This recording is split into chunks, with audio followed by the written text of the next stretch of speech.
Okay. Welcome back to the Talk with Akinwunmi. I don't know how to smile, but okay. Welcome back to the Talk with Akinwunmi.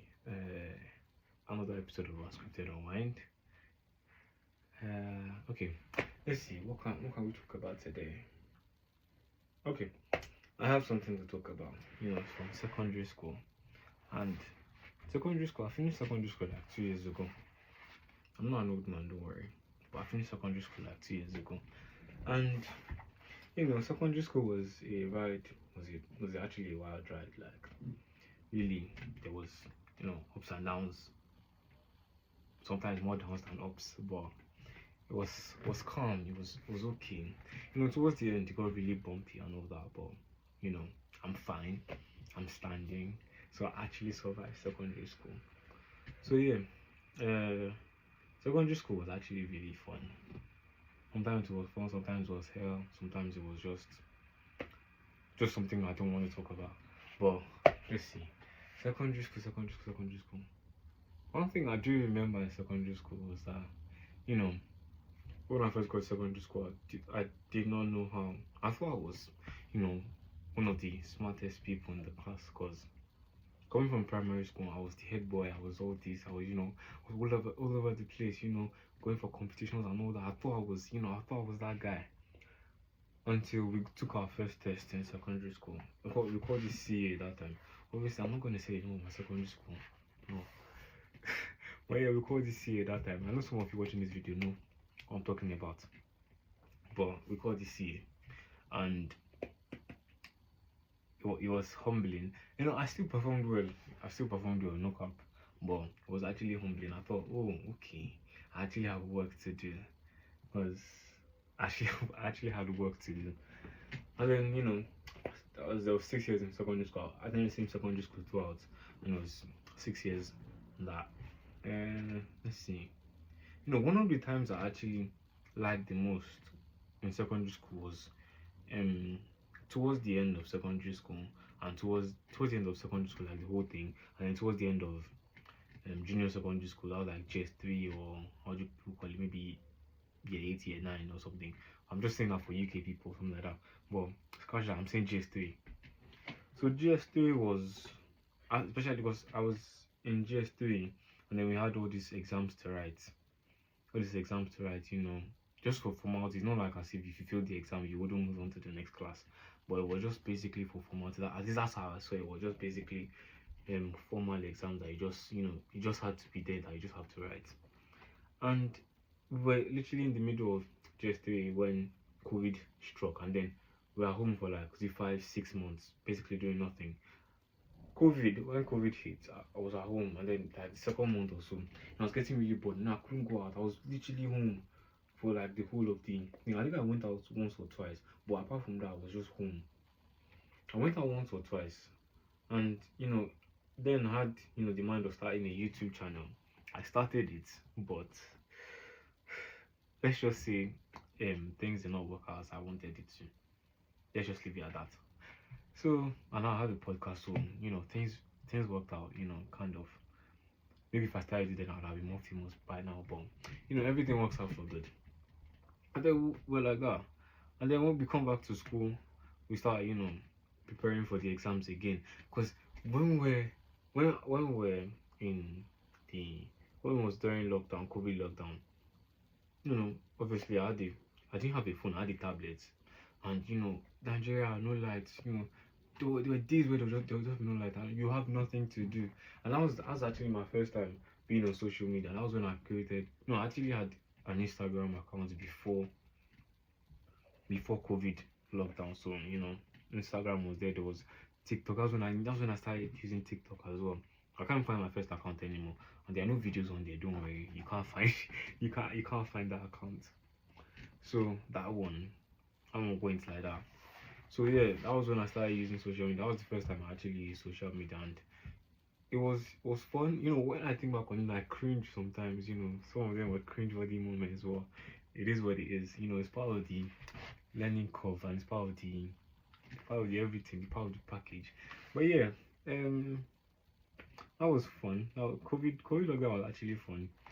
you know, you made friends, you lost. Did I lose friends? I don't even know. I made friends. I know I made a lot of friends, mostly online.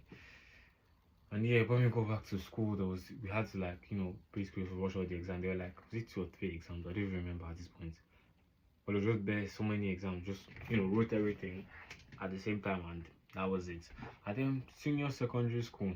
This is actually where the crux of the whole thing of the episode is. Senior secondary school was a wild ride. Okay, how do I mean? Okay, SS1. That's what I'll call it, SS1. I'm not converting it to year something for UK people. Can't find out what it is. But year something or SS1 as it is was when, you know, I had to, you know, we had to pick between, was it three core areas of study, like, you know, science, art, and commercial. I think it was three, isn't it? Yeah, it was three. Science, art, and commercial. And since I was very young, I wanted to be a lawyer, like one of my cousins. One of my cousins is a lawyer. Actually, I have a lot of you know, family members that are lawyers. But that one particular cousin was like my inspiration to actually becoming a lawyer. Because when we were much younger, when I was much younger, I usually stay in their, you know, go to their house for holidays and all that. And that one, and he had there were 4 siblings. Is it 4? Yeah, there were 4 siblings, but that one cousin stood out to me. I don't know why, but I just like the way, you know, he acted. I like the way he, you know, this does his stuff and all of that. And then when I figured out that I was studying law and he wanted to be a lawyer, I was like, okay, cool. Maybe when I get there, I would actually want to study law, because obviously, you know, my cousin is a lawyer and all that. You get that kind of thing. So yeah, I was like, okay, SS1, I'm going to go to art class. These teachers started telling me, oh no, you can't go to art class, you have to go to science, all your potential will be wasted in art class, it will be too easy for you, blah blah blah. I'm like, bro, it's my choice. And then I get home, you know, they actually give us a form to fill, like, okay, pick your own, you know, your specialism or something like that. I get home, and then I say I want to, no, actually it's been a long thing. It's been the issue has been going on for like a year or two in my house. That I said I wanted to do law. They said, no, you can't do law. I'm like, bro, it's my choice. It's my choice, and this is where I want you people to listen. It's my choice. I'm supposed to be able to pick. You know, I get that. I get the fact that parents have your best interest at heart, but then at that moment, it felt like they were trying to use me to live the life that they did not live, and I didn't want to have that, because my mom was a commercial student, my dad was an art student, and so basically I wanted to completely triad, and I was not having that. And also, my best friends at the time, both of them were in science. One was in, you know, like the medical sciences part, and the one was in the engineering science part. And I was like, I want to be different. I don't want to do any of these things. I'm not interested in any of those things that they were doing. I was not really interested in it, because in junior school they introduced us to physics, and I hated physics so much. Oh my god, I can't describe my hate for physics in junior school. You know, out of what, you know, we did in junior school, we did biology, chemistry, physics, you know, like as an introduction. And out of all of them, I hated physics the most. And chemistry was alright at that time, and biology was very easy. Biology was not my favorite, but it was the easiest for me at that time. But cool, we move on. We talk was basically a talk of what that, oh, I'm not gonna do science, you're gonna do science, you know, at home. So cool, we get to, they gave me the form to go and fill at home. My friends were like, tell them you want to do it, tell them you want to do it. I was like, bro, I don't know what to say, I don't know what to say. And if you know me personally, I don't like confrontation, I don't like arguments, I hate arguments. It makes me very overwhelmed. So I get home, they said that I give them the form to fill. They said that no, it's science you'll do. I was like, bro, no again. So I don't remember what happened between that time, but I don't know if I argued, I don't know if I fought back or something. But it just later that I tried doing science, and that year was probably the worst year. Not the, I thought it was going to be the worst year, but the probably was this maybe the last year was probably the worst one. I don't know. It depends. It depends on how I see it, sha. But yeah, it was like, oh, you're gonna do science, and I started doing science. And you know, the first term I actually passed all of my subjects. I didn't want to do science. And in a bid to try and prove to these people that I did not want to do science, one of my subjects, which I think I didn't say I liked it the most, but it was like the one that was actually more like arts class, and that was civic education. I was like, okay, I'm gonna pass this subject. And the CA came, and CA was out of 30 or so. I had 30 out of 30. I was trying to prove a point that I don't belong in this science class. Exam came, and the exam was let's just say there was test and then there was exam, and then test I got 10, and then the exam I got 60, and then when they quoted everything I got 100 out of a possible 100. And that was like basically proof to me that okay, I don't belong in science class. Because I said, remember earlier I said I hated physics, and when we got the scores for physics in the exam, out of 60 I think I got, was it 20 something or 30 something, I don't really remember right now, but I know that overall out of 100 I got like, is it 50 something or 60 something, I don't remember exactly. But I knew that my physics score and my civic education score was nowhere close to one another. Civic, how can I get 100 in civics education, and then I get to physics, I'm getting 60s, and that was basically a fail to me. Because if you see my result was basically in like 70s, 80s, 90s, and then the civic education was 100. I was basically trying to prove the point that I don't belong here. I don't need to be in this class. I don't need to be here. And then it wasn't enough. I can tell you, it wasn't enough. It wasn't enough. And they just said, okay, you need physics. You need physics teachers and all of that. I was like, okay, cool. And then the second term came around, and this was when I actually struggled a lot. This was when I struggled so bad that I was breaking down in tears every time that I don't want to do this anymore. I don't want to do this anymore. But yeah, I failed chemistry, I failed physics. And you got to, when I realized that I failed physics, I failed chemistry. Physics was almost normal to fail at that point for me. When I realized I failed chemistry, I was like, okay, no, there's no hope for me in this thing anymore. Like, I don't want to do this anymore.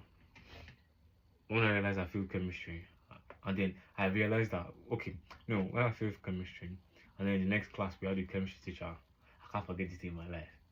This man starts to beat everyone that got below a certain score. I was like, are we dead ass? Like, is this what we're doing now? I was like, oh my god, okay, cool. This man starts calling name. He calls my name. I go out. I was already crying. Like, I don't want to do this anymore. I don't want to do this anymore. So I did not cry because the man beat me. I did not cry because the man beat me. I was basically crying because I don't want to be there. I didn't want to do this anymore.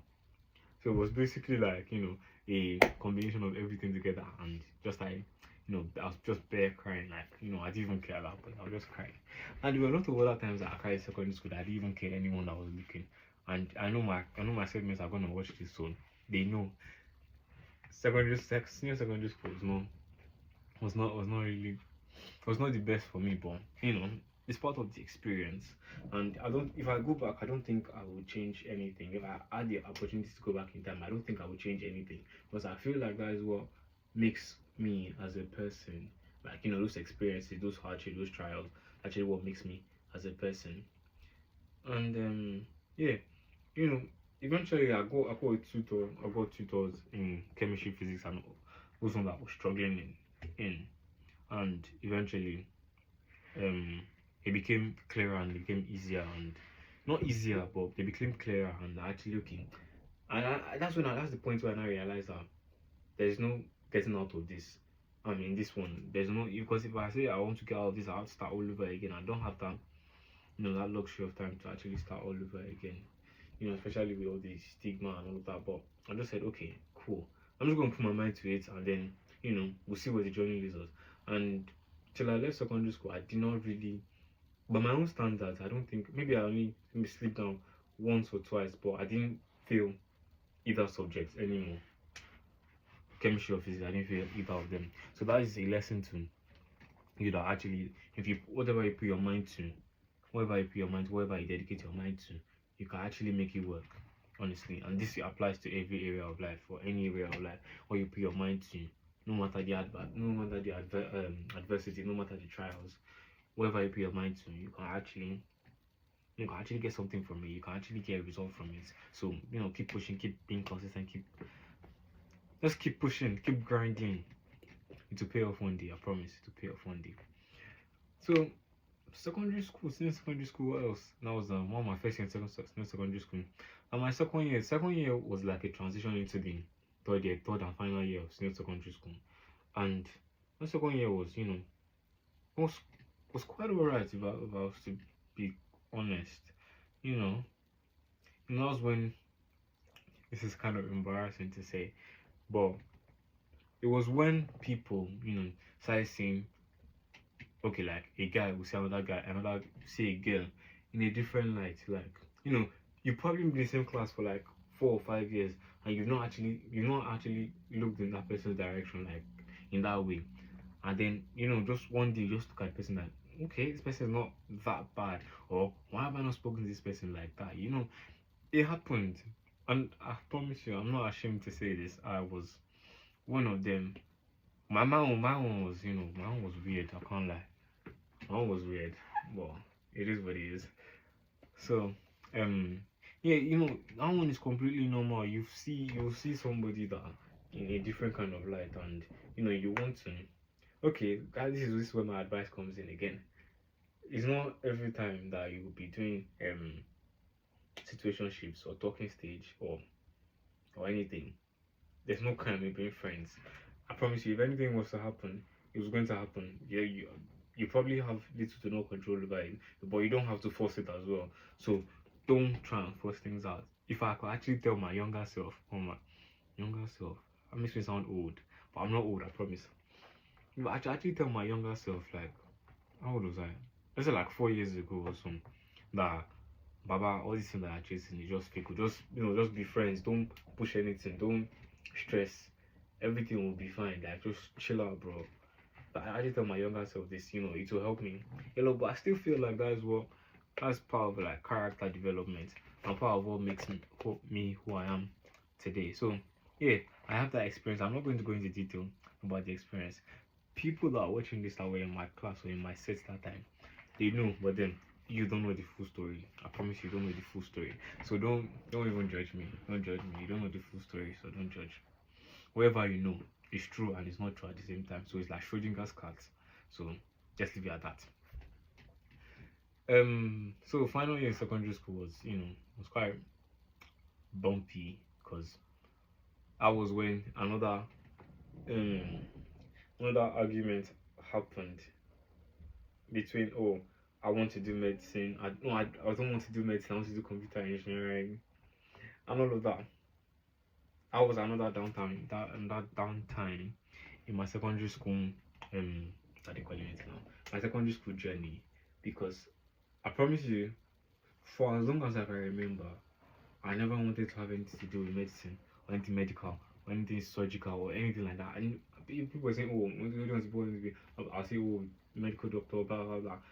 Deep down, I never wanted anything to do with medical line, because I don't hate it. I respect people who do it, but I don't think I can commit that commit that large amount of my life to actually doing something like that. I respect people that are doing it. I have friends that are doing it, and big ups to them honestly. But I don't see myself doing that. I saw myself doing something more hands-on, like experience. Sorry, not experience. Doctors are doing hands-on stuff, but something that has to do with hand skills, not actually coordination and all of that. All of that one. But I saw myself doing something more hands-on, like an engineer, but I didn't do technical drawing. And sometimes usually a prerequisite for you to study any engineering course in Nigeria. But I just said, okay, I'm not doing medicine. I want to do I said pharmacy or so my course was between pharmacy and computer engineering, but pharmacy was just basically chemistry, and I did not really like chemistry again at that point. Chemistry and biology, I hated them at that point. At that final year in secondary school, I hated both of them. I hated all my science courses except physics, and I really to love physics than chemistry and biology. I don't know why, but yeah, it just happened. It just so happened. The subject I once hated so much, and I liked it eventually. I still like physics till now.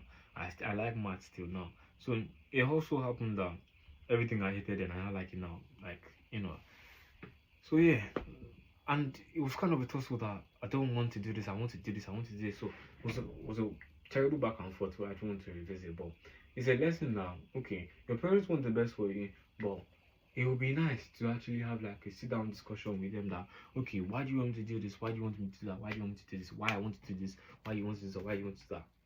So you basically just have like sit down discussion with them. And I tell people this a lot. I don't know why. But that's how I see it should be. I feel like I should be able to, have a conversation with my parents without the fear of what would they say, or they would dismiss me or something like that. That's how I feel things should be.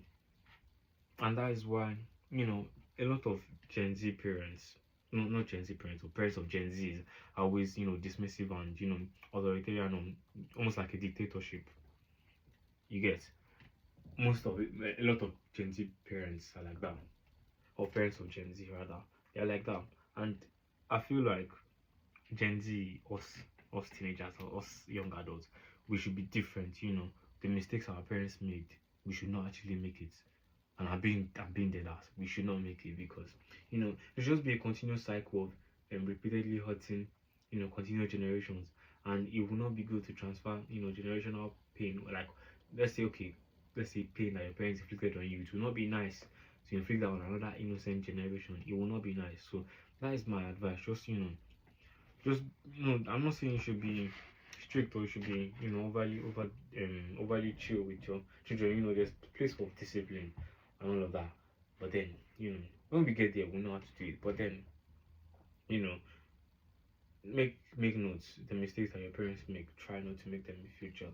So yeah, that's just basically the summary of some of my wild experiences in secondary school. And to be very honest, to be honest, in secondary school I was kind of known, but now I don't talk to a lot of people from secondary school, and I feel like that is normal because as we go on, we gain friends, we lose friends, and some people that I thought I would never talk to in secondary school, now they're like my best of friends, and some people that used to be my best friends in secondary school, some of them are still my close friends, and some of them we don't talk anymore. So I feel like that's the cycle of life. Don't take it personal if someone just randomly stops talking to you. You know, people grow, people change. Just don't take it personal. It's part of the cycle of life. If it was meant to be, it will be. So just don't. And that sounds kind of cliche, but if it was meant to be, it will be, and it's the truth. You can't change. No, actually, you can take steps. You can take proactive steps to change some things. But what am I even saying, bro? Just be chill. Just be calm. Welcome everyone with open arms. Don't be too mean. Don't be too feisty. Don't be too nice as well. Some people start taking you for a fool. But yeah, just be you. Just be normal. Just be original, and that will help us go a long way. And also, do not make the same mistakes your parents made. Try to be the better version of your parents. Obviously, there's some cool traits from your parents, but try to be the better version of your parents. And that's an advice to me as well, an advice to every one of you. So, thank you for, listening to my rants again as usual. I will see you on the next episode. Bye bye.